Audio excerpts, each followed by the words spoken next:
ચમત્કાર એટલે કે જે વસ્તુ ના હોતા હોય એ થઈ જાય એનો કહેવાય કે ચમત્કાર થઈ ગયો. ધર્મ એટલે કે આપણે કોઈ પણ ધાર્મિક કામ સારું કામ કરીએ એ ધર્મ કહેવાય. ઘણા લોકો ખાલી ધ્યાનમાં માનતા હોય, પૂજામાં ના માનતા હોય, અને ઘણા લોકો પૂજામાં માનતા હોય પણ ધ્યાનમાં ના માનતા હોય. તો આ બંને વચ્ચેનો તફાવત શું છે? કે માનવ જીવનને ઉદ્દેશ્ય શું? હું માનવ શરીરમાં આવ્યો, મારે મુખ્ય ઉદ્દેશ શું હોવું જોઈએ? આ જીવને, આ આત્માને, પરમાત્માને ઓળખવું, પરમાત્માને જાણી લેવું, આ મુખ્ય ઉદ્દેશ્ય છે માનવ પ્રાણી માટે. પાપ અને પુણ્ય, આ આધુનિક યુગમાં પાપ અને પુણ્ય કેવી રીતે સમજવું? શું આ ખરેખરમાં પાપ અને પુણ્ય નામની વસ્તુ કઈ છે? કે મોક્ષ અને મુક્તિ. મોક્ષ એટલે શું અને મુક્તિ એટલે શું? તમે જ્યારે ગમે ત્યારે આવશો, હનુમાન ટેકરી જોજો, ત્યાં શાંતિથી બેઠીને જોજો કે અહીંયાની વાઇબ્રેશન શું છે. પણ આજે કલયુગમાં જેટલા નવા પેઢી છે, જેટલા પણ નવા પેઢીઓ આગળથી આગળ આવે છે, આ બધું જો હે ને એક આધુનિક અને એક આધ્યાત્મિક વિચારોથી દૂર થઈ જઈ રહ્યા છે. દરેક મનુષ્ય માટે એક જ મારે સંદેશ છે કે મેં દરેક વાતો છોડીને પ્રભુથી જોડી જાઉં. કોઈ પણ કષ્ટ હોય ને તો પણ આપણે સહન કરી શકાય. આ વિચારોને છોડવું કે હું જનતાને હજારો કરોડ રૂપિયા ખા જાઉં છું, મારે મુહલ્લાના કેટલા લોકોને હું ખાઈ ગયા, આ ખતરનાક નશા છોડવાની જરૂરત છે. જ્યારે દેશ સુખી થાય અને સમાજ સુખી થાય અને દરેક પ્રકારના શાંતિ પણ મળી શકે, મારે તો એમ માનવું છે.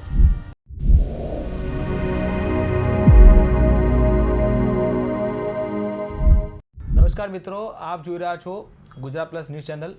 હું છું મિલાપ બારોટ અને આપણી સાથે જોડાઈ ગયા છે હનુમાન ટેકરીના મહંત ઈશ્વરદાસજી મહારાજ. આજે આપણે એમના સાથે ચર્ચા કરીશું અને આધ્યાત્મ વિશે આપણે જાણવાનો પ્રયત્ન કરીશું. નમસ્કાર ઈશ્વરદાસજી મહારાજ, આપનું ગુજરાત પ્લસ ચેનલમાં સ્વાગત છે. અને મારે તમને એક પહેલો સવાલ કરવો છે. સવાલ છે, ધર્મ અને અધ્યાત્મમાં તફાવત શું છે?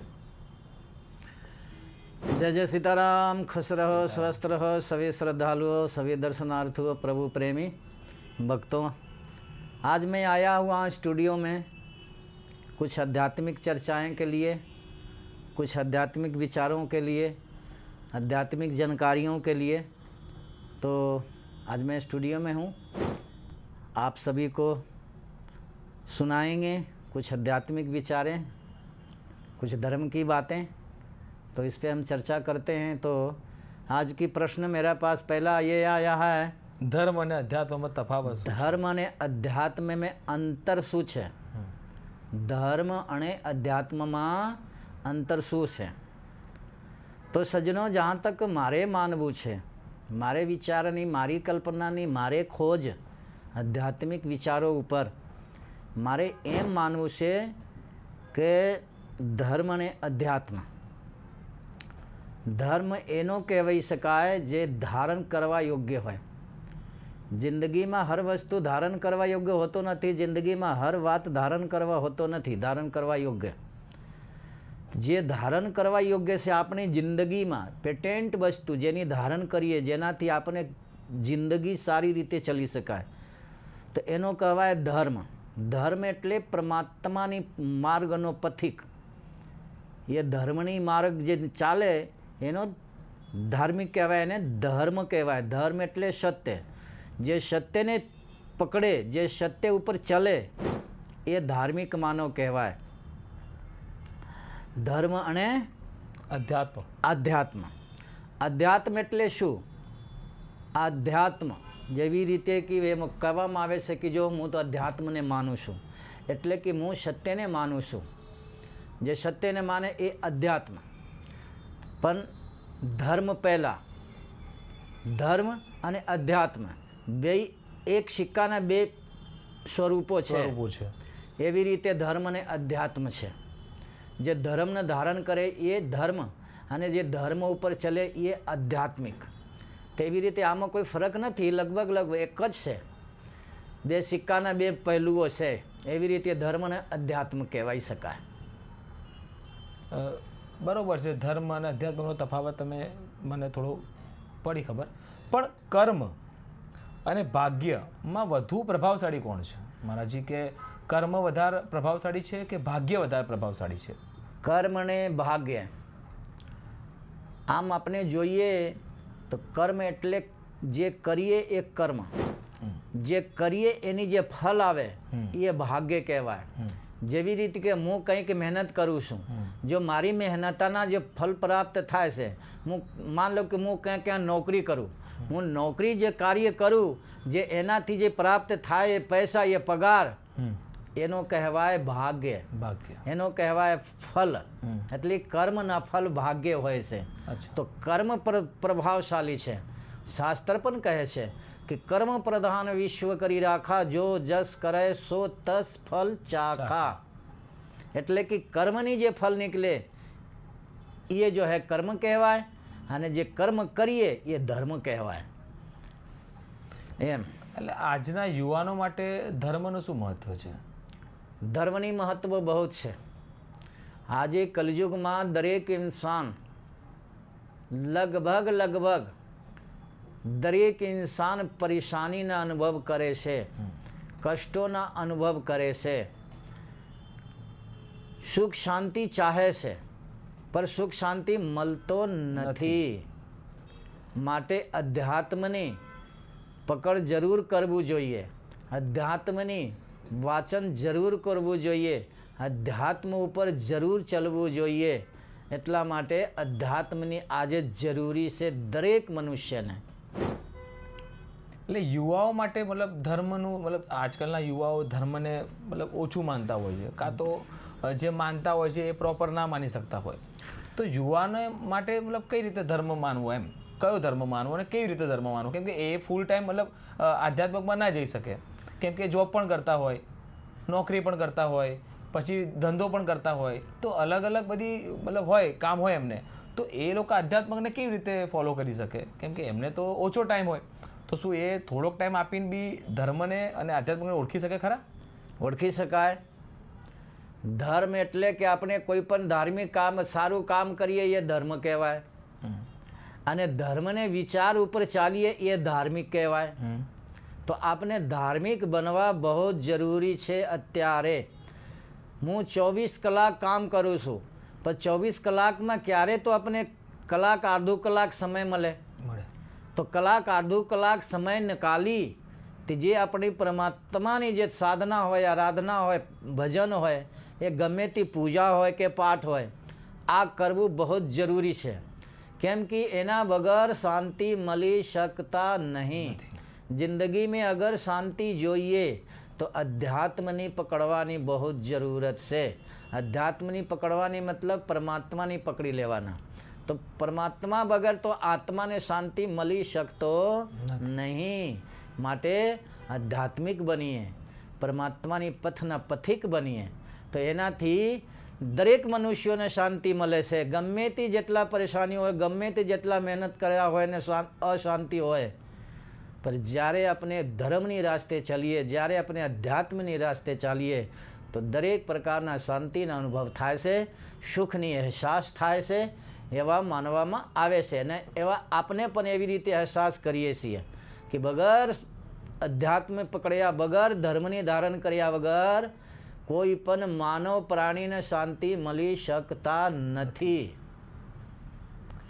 એટલે મારા જે એક બીજો પ્રશ્ન છે કે ઠીક છે, આપણે અધ્યાત્મને માનવું જોઈએ, પણ ધ્યાનમાં અને પૂજામાં આ બંનેમાં તફાવત શું છે? કેમ કે કદાચ અધ્યાત્મકમાં ધ્યાન આવે છે કે પૂજા એ જ અધ્યાત્મક છે? બંને મતલબ આ બંનેમાં તફાવત શું છે? કેમ કે ઘણા લોકો ખાલી ધ્યાનમાં માનતા હોય, પૂજામાં ના માનતા હોય, અને ઘણા લોકો પૂજામાં માનતા હોય પણ ધ્યાનમાં ના માનતા હોય.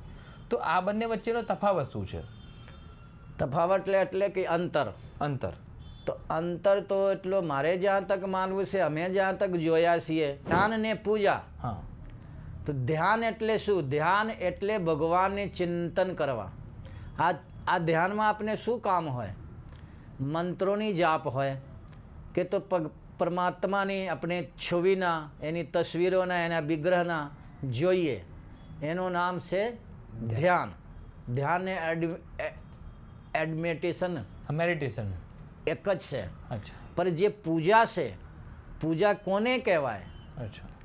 જ્યારે આપણે મંદિરમાં જઈએ, જ્યારે ભગવાન પાસે જઈએ તો આપણે ફૂલ લઈને જવાના, મિષ્ટાન લઈને જવાના, ફળ લઈને જવાના, અનેક વસ્તુઓના જો એ સંગ્રહ કરીને લઈ જઈએ ને એ પરમાત્માને વિગ્રહના આગળ બેઠીને જે એના સમર્પણ કરીએ છીએ એનું નામ છે પૂજા.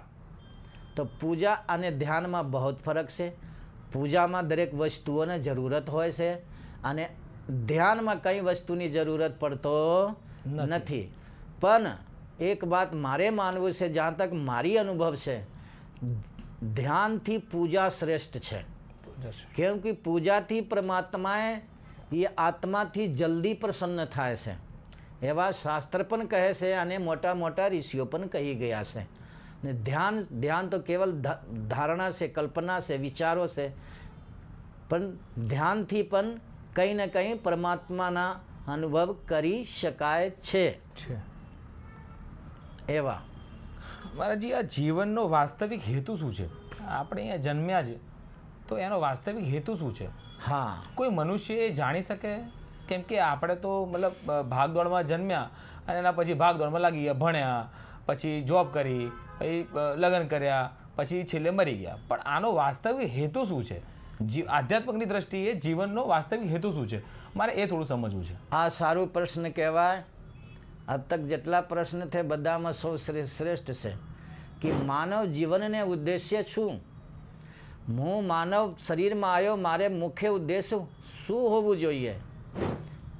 દરેક જીવના, દરેક માનવ માત્રના, દરેક જીવન તો નહીં કહી શકાય, પણ વિશેષ કરીને માનવ પ્રાણી માટે છે કે માનવ પ્રાણીના મુખ્ય એટલે કે પ્રધાન ઉદ્દેશ્ય શું છે? કે અમે માનવ બન્યા છીએ, અમે માનવ ઘરમાં જન્મ લીધા છે, મારે મુખ્ય ઉદ્દેશ શું હોવું જોઈએ ને શું છે? તો એના માટે મારે અનુભવ જहाँ तक છે, મારે જहाँ तक કલ્પના છે કે ઉદ્દેશ્ય જો આ સૃષ્ટિમાં જન્મ અને મરણ બેય નિશ્ચિત છે. જન્મ ને મૃત્યુ આ બેય નિશ્ચિત છે આ આત્મા માટે. તો જ્યારે આપણે આ સંસારની ચીજો વસ્તુઓના ચાહના કરીએ, મનુષ્ય પ્રાણી થઈને સંસારને ચીજો વસ્તુઓને આપણે ચાહના કરીએ છીએ અને આમાં ખુશ ને દુઃખ ને સુખના અનુભવ કરીએ છીએ. પણ મનુષ્યના મુખ્ય ઉદ્દેશ આ નથી કે હું ધન સંપત્તિ એકઠા કરી લઉં, ગાડી બંગલા દુનિયાભર કે ઐશ્વર્ય સાદો સંપત્તિ એકઠા કરી લઉં. આ મનુષ્યને ઉદ્દેશ્ય નહીં હોઈ શકતા. મનુષ્યને મુખ્ય ઉદ્દેશ છે પરમાત્માની પ્રાપ્તિ. એક આત્મા, એક માનવ પ્રાણી, એક માનવ આત્માની, એક માનવ જીવના મુખ્ય ઉદ્દેશ્ય છે પ્રભુને ઓળખી લેવાના, પ્રભુને જાણી લેવાના અને પ્રભુને સંગ થઈ જવાના. આ મુખ્ય ઉદ્દેશ્ય છે. કેમ? શાસ્ત્રોમાં વર્ણન આવે છે 84 લાખ પ્રકારના શરીરો છે. મતલબ એક માનવ શરીરના છોડી દઈએ તો આ ધરતી ઉપર, આ બ્રહ્માંડમાં 83,99,999 યોનિઓ છે જ્યાં આ જીવ ભટકે છે, જન્મ મૃત્યુના ચક્કરમાં ભટકતા હોય છે. આ જન્મ મૃત્યુની ચક્કરથી જે છુટકારો થાય એટલા માટે આ જીવને, આ આત્માને, પરમાત્માને ઓળખવું, પરમાત્માને જાણી લેવું આ મુખ્ય ઉદ્દેશ્ય છે માનવ પ્રાણી માટે. બાકી બીજો કોઈ ઉદ્દેશ્ય નથી. હા, આમ થઈ શકે કે આપણે ઉદ્દેશ્ય બનાવી લીધા હોય, જેવી રીતે કે હું આપણા ઉદ્દેશ્ય બનાવી લીધા કે મારે તો સંપત્તિ કમાવવું છે, મારે તો આમ સંપત્તિ એકઠા કરવાના છે, મારે તો આમ બનાવવા, ફેક્ટરી બનાવવું, આમ બનાવવું. આ મારે ઉદ્દેશ્ય, એ બનાવેલા ઉદ્દેશ્ય છે. પણ પરમાત્મા તરફથી માનવ પ્રાણીના એક જ ઉદ્દેશ્ય છે. પરમાત્મા કહે છે, હે માનવ પ્રાણી, તમારે એક જ ઉદ્દેશ્ય છે કે તું મને પ્રાપ્ત કરી લે. જ્યારે સુધી મને પ્રાપ્ત નહીં કરશે જ્યારે સુધી આ સંસારમાં મૃત્યુને જન્મની ચક્કરમાં આવતા જાવતા રહેવાના. એટલા માટે શાસ્ત્ર પણ કહે છે કે મનુષ્યના મુખ્ય ઉદ્દેશ્ય પરમાત્માની પ્રાપ્તિ હોવું જોઈએ. પાપ અને પુણ્ય, આ આધુનિક યુગમાં પાપ અને પુણ્ય કેવી રીતે સમજવું? શું આ ખરેખરમાં પાપ અને પુણ્ય નામની વસ્તુ કંઈ છે કે ખાલી એક કલ્પના માત્ર છે? છે. આ સંસારમાં બે કાર્યો છે. દરેક માનવ પ્રાણી માટે બે જ કાર્ય કરે છે, ત્રીજા કામ કોઈ કરતા નથી. કેવી રીતે કે જો પણ કાંઈ કરે છે એની બે ભાગો છે, એની બે મહત્વ છે. આપણે જે કામ કરીએ છીએ, જે પણ કોઈ કાર્ય કરીએ છીએ, યા તો वो સારું છે યા તો वो ખોટું છે. मान लो अपने कोई कर्म करिए कि कोई अपने सोच करिए कि अपनी कल्पना करिए, कोई पण विचार હોય, કોઈ પણ હોય, એ બે ભાગોમાં બટોલી છે, સારું છે કે તો બુરો છે. તો માટે જે સારું હોય એ આપણે કરવાના, જે બુરો હોય એ આપણે છોડવાના. તો માટે હું બધાને એમ જ કહું કે સારું કામ કરો. આપણે હોજ પણ સારું રાખીએ, આપણી બોલી પણ સારું રાખીએ, આપણી ખાન પાન પણ સારું રાખીએ અને આપણી શરીર પણ સારું રાખીએ, એવા મારે કહેવામાં છે. શું કોઈ મહારાજજી કોઈ માણસ ધર્મને ના માને તો એ આધ્યાત્મિક બની શકે ખરા? એ ધર્મને નથી માનતો અને એને આધ્યાત્મિક તરફ એને જવા માગે છે, તો શું એ ધર્મને માન્યા વગર આધ્યાત્મિક બની શકે ખરા? ના, બગર ધર્મ ધારણ કિए અધ્યાત્મ નહીં બની શકે. ભલે એના વિચારો હોય, જ્યારે સુધી એને વિચાર, એની કલ્પના, એની સોચ ને એની સમજ જ્યારે પરમાત્મા તરફ મૂડી જાય, એનો આધ્યાત્મિક જીવ કહેવાય, આધ્યાત્મિક માનવ કહેવાય. પર બગર અધ્યાત્મ બન્યા સુધી, બગર પરમાત્મા સે जुड़્યા સુધી, બગર પરમાત્માથી जुड़્યા કોઈ આધ્યાત્મિક બની શકતો નથી. ભલે ગમે તે રીતે, ગમે તે પ્રકારના એ અધ્યાત્મમાં ભગવાનને વિચારોને માનતા હોય, એ અધ્યાત્મ કહેવાય. જે પરમાત્માથી દૂર જાય, કોઈ પણ પ્રકારના એની કલ્પનામાં નથી ભગવાન, કે કલ્પનામાં નથી કોઈ વિચાર સારું, એ આધ્યાત્મિક ક્યારે નહીં થાય.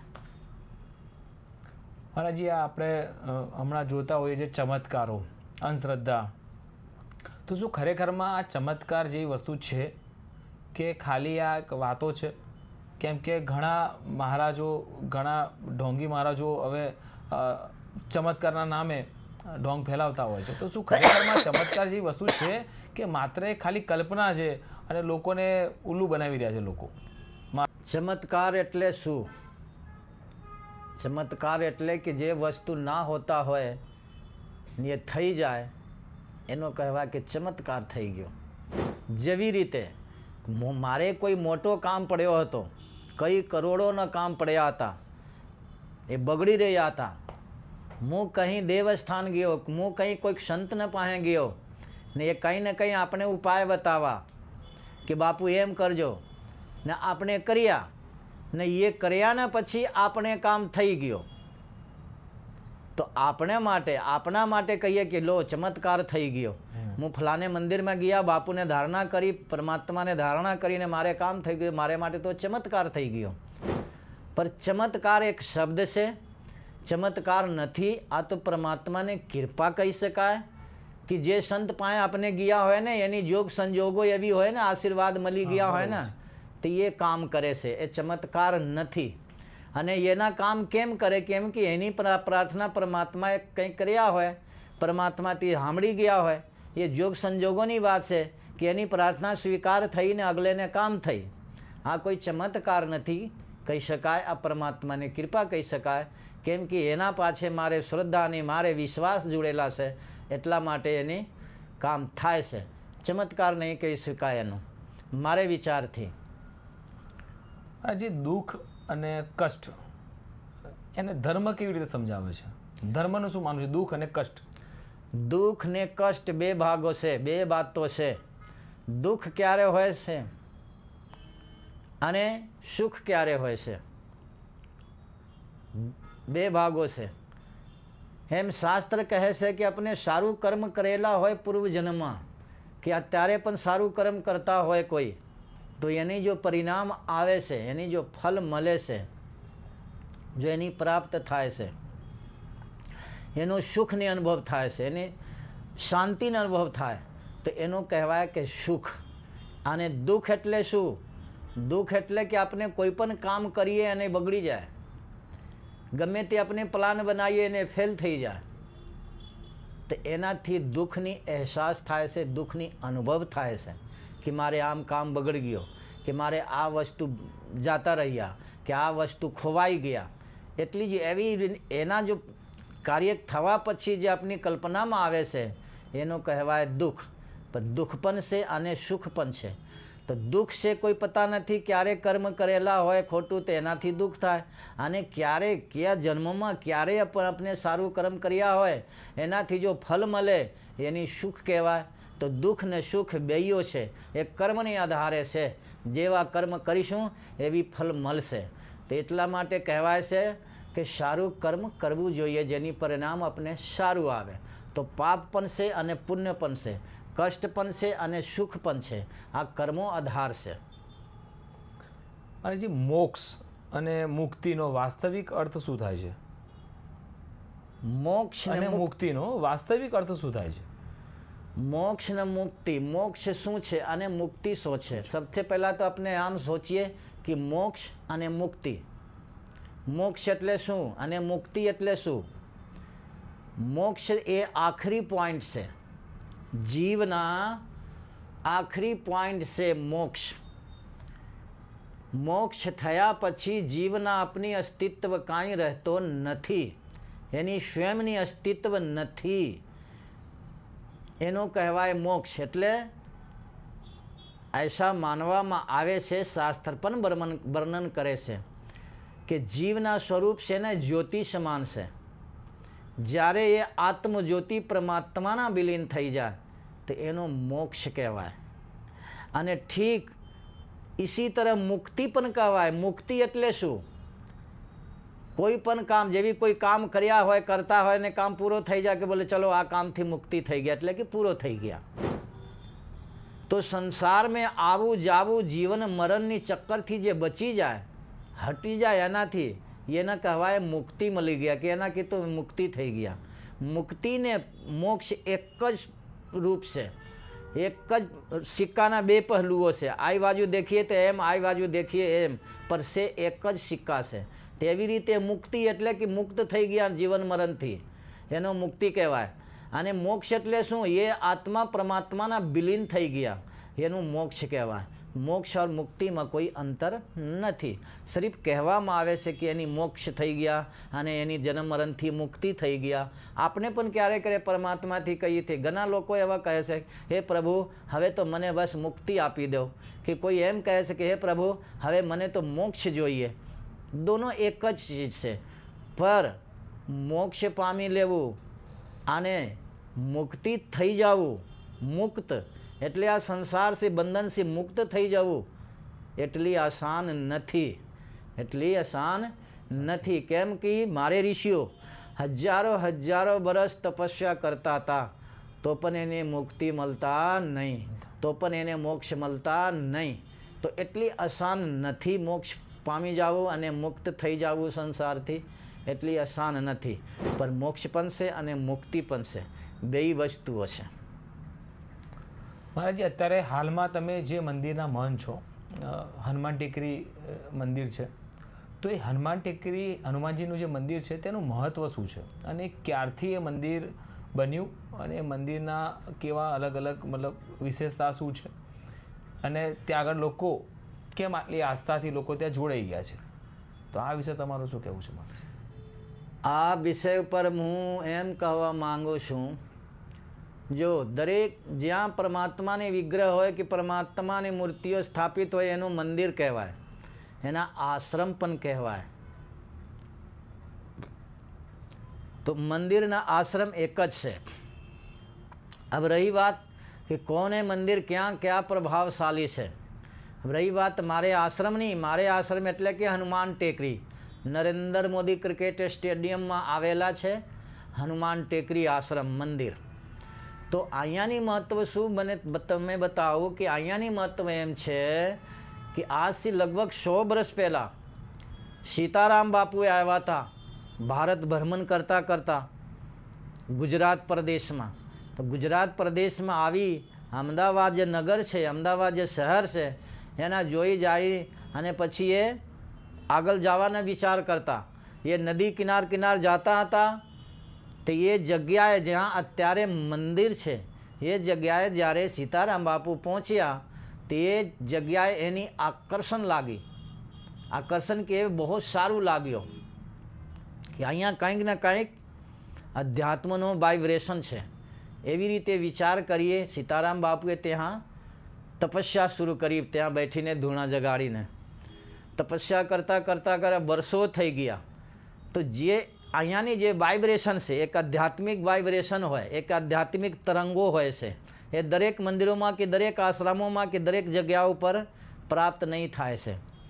જ્યાં તપની આધાર હોય કે સાધનાની આધાર હોય કે ત્યાં ધ્યાનની આધાર હોય ત્યાં આ જો હે ને વાઇબ્રેશન થાય છે. તે આપણે હનુમાન ટેકરી આશ્રમ છે ને એક એવી જગ્યા ઉપર બસેલા નદી કિનારમાં હતા પહેલાં તો. અત્યારે તો નદીથી દૂર થઈ ગયા. એ નદી કિનારે હોવાને કારણે એક વાઇબ્રેશનની જગ્યા હતી જ્યાં સીતારામ બાપુએ તપસ્યા કરી અને બહુ તપસ્યા કરી. એ વાઇબ્રેશન ઓર બધાયા એને અહીંયાની વાઇબ્રેશન ઓર વધી ગયા. ધીરે ધીરે પછી હનુમાનદાસ બાપુએ આવ્યા, આ પણ તપસ્યા કરી. એની તપસ્યા પણ વાઇબ્રેશન જો હે ને એના વધી ગયા. એના પછી જો હે પ્રેમદાસ બાપુએ આવ્યા, એ પણ તપસ્યા કરી. એની તપસ્યા से જે વાઇબ્રેશન પ્રાપ્ત થયો यहाँ એક શાંતિના અને સુખની અનુભવ થાય છે જીવના. કોઈ પણ મંદિર હોય જ્યાં આપણે જઈએ તો એવા એમ લાગે છે કે આપણે અહીંયા બેઠા રહીએ, ધ્યાન કરીએ, થોડા સા શાંતિથી બેસવું એવા લાગે છે. અને કોઈક મંદિરે જઈએ તો દર્શન કરતાં તરત જ એમ જ લાગે કે આપણે ચલો અહીંયા દર્શન થઈ ગયા એટલે હાલીએ. મતલબ એ વાઇબ્રેશન નથી. તો હનુમાન ટેકરીમાં છે ને તપની વાઇબ્રેશન છે. यानी तपनी वाइब्रेशन जहाँ હોય ત્યાં દેવતાઓને પ્રત્યક્ષ પ્રમાણે અહીંયા એની શક્તિઓની અનુભવ થાય છે ત્યાં.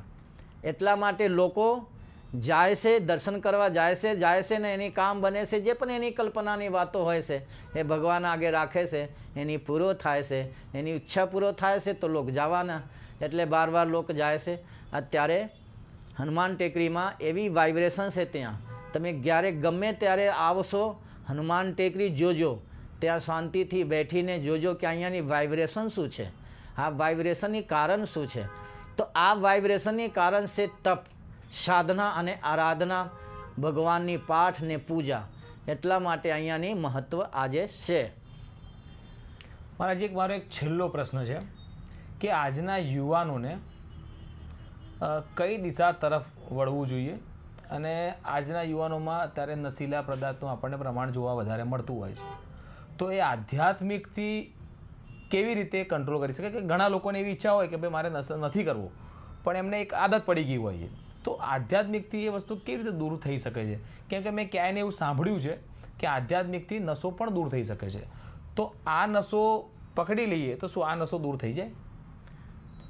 અધ્યાત્મ અને નશા, હા, આ બે બાજુ બે વાતો છે. એટલે આજના યુવાનો માટે, યુવાનોને આ રીતે કઈ રીતે વાળી શકીએ આપણે? યુવાનોને અધ્યાત્મ ઉપર ચલવું બહુ જ જરૂરી છે.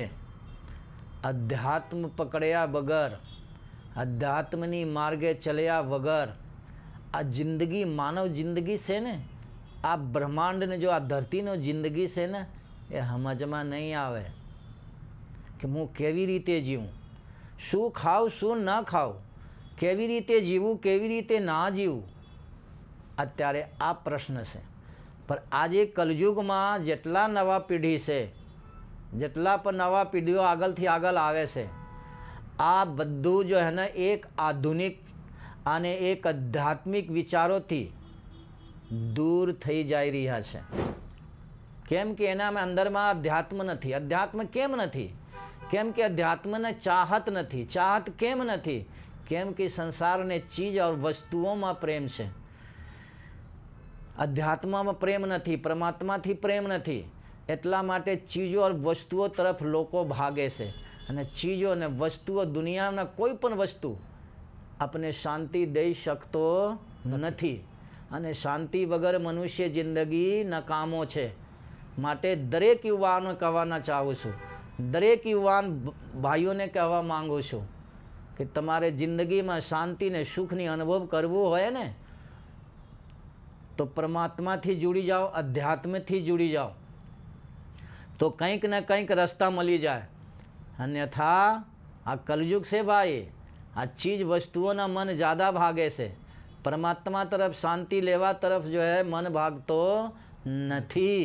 માટે મારે તો એક જ કહેવું છે કે જે કોઈ પ્રાણીને, ચાહે જવાન હોય કે બચ્ચા હોય કે બુઢા હોય, માતા હોય કે બહેનો હોય કે ભાઈઓ હોય કે ગમે તે હોય, દરેક મનુષ્ય માટે એક જ મારે સંદેશ છે કે મેં દરેક વાતો છોડીને પ્રભુથી જુડી જાઓ. કોઈ પણ કષ્ટ હોય ને તો પણ આપણે સહન કરી શકાય, કોઈ પણ પરેશાની હોય ને તો પણ આપણે સહન કરી શકાય. અધ્યાત્મમાં એટલી પાવર છે, અધ્યાત્મમાં એટલી શક્તિ છે, પર આપણે અપનાવીએ જ્યારે, આપણે એની પકડીએ જ્યારે. રહી વાત નશા કી, તો નશાના કેટલી પ્રકાર છે આજ કોઈ એની વ્યાખ્યા નથી. નશા કેટલા પ્રકારના થઈ શકે એની આજ તો કોઈ ઢૂંઢતો નથી અને ઢૂંઢવાનો પ્રયાસ કરતો નથી. આપણે નશા ઉપર વિચાર કરીએ તો જો કોઈ તંબાકુ ખાવે છે, કોઈ તંબાકુ પીવે છે, કોઈ અનેક પ્રકારના ધૂમ્રપાન કરે છે, કે એની જિંદગીનો નાશ કરે છે, એની શરીરનો નાશ કરે છે, એની વિચારોનું હરણ કરે છે. પર એના કરતાં ખતરનાક નશા છે, એના કરતાં ખતરનાક નશા છે. જો બતાવું તમને, ઝઘડા કરવાના પણ એક નશા હોય છે, કોકને ગાલી દેવું, નિંદા ચુગલી કરવું, આ પણ એક નશા હોય છે. કોકના ખોટી વાતો કરવું, કોકના એમ જ નિંદા ચુગલી કરવું, ખોટી વાતો કરવું, લડાઈ કરવું, ઝઘડા કરવું, કોકને હડપી લેવાના વિચાર કરવું, આ પણ એક ખતરનાક નશા છે. એ નશાને કારણે દેશ બરબાદ થઈ જાય છે, સમાજ બરબાદ થઈ જાય છે. એવી નશા છે. કોને નશાને છોડવું અને કોને પકડવું ખબર પડતી નથી માનવને. પર દરેક માણસ નશામાં ચૂર હોય છે આજના દિવસમાં. કોઈના છલ કપટ કરવાના નશા હોય છે, કોઈના ઝઘડા કરવાના, કોઈને કિસીને મારી દેવાના, આ પણ એક નશા છે. એનો દિમાગી નશા કહેવાય, દિમાગી નશા. જ્યારે સુધી દિમાગી નશા નહીં હટે તો ઇન્સાન સુખી નહીં થઈ શકે, સમાજ સુખી નહીં થઈ શકે, દેશ સુખી નહીં થઈ શકે. દેશને હજારો કરોડ ખાઈ જવું, હજારો કરોડના ઘોટાલા કરી લેવા, આ પણ એક ખતરનાક નશા છે, જેને વશમાં થઈને ઇન્સાન દેશના બરબાદ કરી નાખે છે, જેની વશમાં થઈને ઇન્સાન સમાજનો બરબાદ કરી નાખે છે. તો મારે તો કહેવું નશાથી તો દૂર જ રહેવાના સારું. પણ નશા કેટલી પ્રકારના છે પહેલે એની વ્યાખ્યા કરો, પહેલે એની ગોતન કરો, પહેલે એની ખોજો, એની લિસ્ટ બનાવો કે કેટલી પ્રકારના નશા હોય છે. લોકો કહે છે બીડી પીવે છે ખરાબ માણસ છે. અરે ભાઈ, કોઈને કતલ કરે છે આ ક્યાં સારું માણસ છે? આ પણ કતલ કરવાવાળા કોઈનો કોઈ નશામાં હતો, ચાહે વિચારના નશામાં હતો કે ક્રોધના નશામાં હતો કે ઈર્ષાના નશામાં હતો, એક નશામાં હતો જરૂર. જ્યારે એને કામ બગડી તો નશાના તો કોઈ અંત નથી ભાઈ. નશામાં દરેક જીવ છે, દરેક જીવ છે. નશામાં ભાઈ ભાઈમાં ઝઘડા થાય, નશામાં પતિ પત્નીનો ઝઘડો થાય, નશામાં બાપ બેટાના છોડી નાખે છે. આ શું છે? એ બધા નશાઓ છે. એ છૂટી શકતા નથી. છૂટી શકે ક્યારે? જ્યારે પ્રભુને પ્રેમના પથિક બનીએ, જ્યારે પ્રભુના ભક્તિના ભક્ત બનીએ, જ્યારે પ્રભુને માર્ગના પથિક બનીએ, જ્યારે આ વસ્તુ છૂટી શકાય. એ નશા છૂટે તો પોતે સુખી થાય અને દેશ સમાજ બીજા લોકોને પણ સુખી કરી શકાય. એવી છે. મારે તો માનવું એવા છે કે એક નશા નહીં, હજારો નશાઓ છે. છોટા છોટા લોકોએ નહીં, મોટા મોટા લોકો નશા કરે છે. આ નશામાં ચૂર થઈ છોટા મોટા લોકોને તો સમજતો નથી. આ પણ એક નશા છે ભાઈ, આ દિમાગી નશા છે, માટે એની પણ છોડવાની જરૂરત છે. જેટલી ચીજ વસ્તુઓને બીડી સિગરેટ તંબાકુઓને છોડવાની જરૂરત હોય ને એટલા કરતાં જ્યાદા જરૂરત છે આ વિચારોને છોડવું કે હું જનતાને હજારો કરોડ રૂપિયા ખા જાઉં છું, મારે મુહલ્લાના કેટલા લોકોને હું ખાઈ ગયા. આ ખતરનાક નશા છોડવાની જરૂરત છે. જ્યારે દેશ સુખી થાય અને સમાજ સુખી થાય અને દરેક પ્રકારના શાંતિ પણ મળી શકે, મારે તો એમ માનવું છે. મહારાજજીએ દરેક સવાલના બહુ ખૂબ સરસ ઉત્તર આપ્યા છે. અને છેલ્લો જે આ નશાવાળો જે પ્રશ્ન હતો એમાં તો મહારાજજીએ બધા જ નશા કેટલા ટાઈપના હોય, કેવા હોય, એ દરેક નશા મહારાજજીએ સમજાવી દીધા છે. તો મહારાજજી આપનો ખૂબ ખૂબ ધન્યવાદ. ગુજરાત પ્લસ ચેનલમાં આપનું ધન્યવાદ કરીએ છીએ અમે કે આપે આપનો કિંમતી સમય અમને આપ્યો અને લોકોને સવાલો જે હોય એ અમે તમને પૂછ્યા, એનો તમે સરસ ઉત્તર આપ્યો. તો મારું એવું માનવું છે કે લોકોએ આ જવાબોથી ક્યાંય ને ક્યાંય શીખશે અને સમજશે. સારું, ધન્યવાદ. અમે પણ એવા કલ્પના કરું છું, શાયદ મારી વાતોથી, મારી જ્ઞાનથી, મારે સમજાવનથી શાયદ કિસીને કોકના સતમાર્ગ મળી જાય, સત્કર્મ કરવાના મળી જાય તો એની જિંદગી સુધરી જાય. મારે તરફથી યહી શુભ સંદેશ. ખુશ રહો ને સ્વસ્થ રહો ને સાચું કામ કરો ભાઈ. झूठ કપટ નિંદા ચુગલીથી બચતા રહેવાના, અન્યથા પછી માનવ પ્રાણી નહીં બનશો. ધ્યાન રાખવાના, માનવ પ્રાણી બનવું છે તો પરમાત્માથી લગન લગાવી લો, પરમાત્માથી જોડી જાઓ. એક જ ઉપાય છે, અન્યથા કોઈ ઉપાય છે નહીં. આ વિશ્વમાં, આ ધરતી ઉપર મરણ અને જીવનની ચક્કરથી કોઈ બચશે નહીં. માટે ખુશ રહો, સ્વસ્થ રહો અને પરમાત્માથી જોડ્યા રહો. બસ મારે એ જ કહેવું છે. જય જય સીતારામ. સીતારામ. ખૂબ ખૂબ ધન્યવાદ મહારાજ.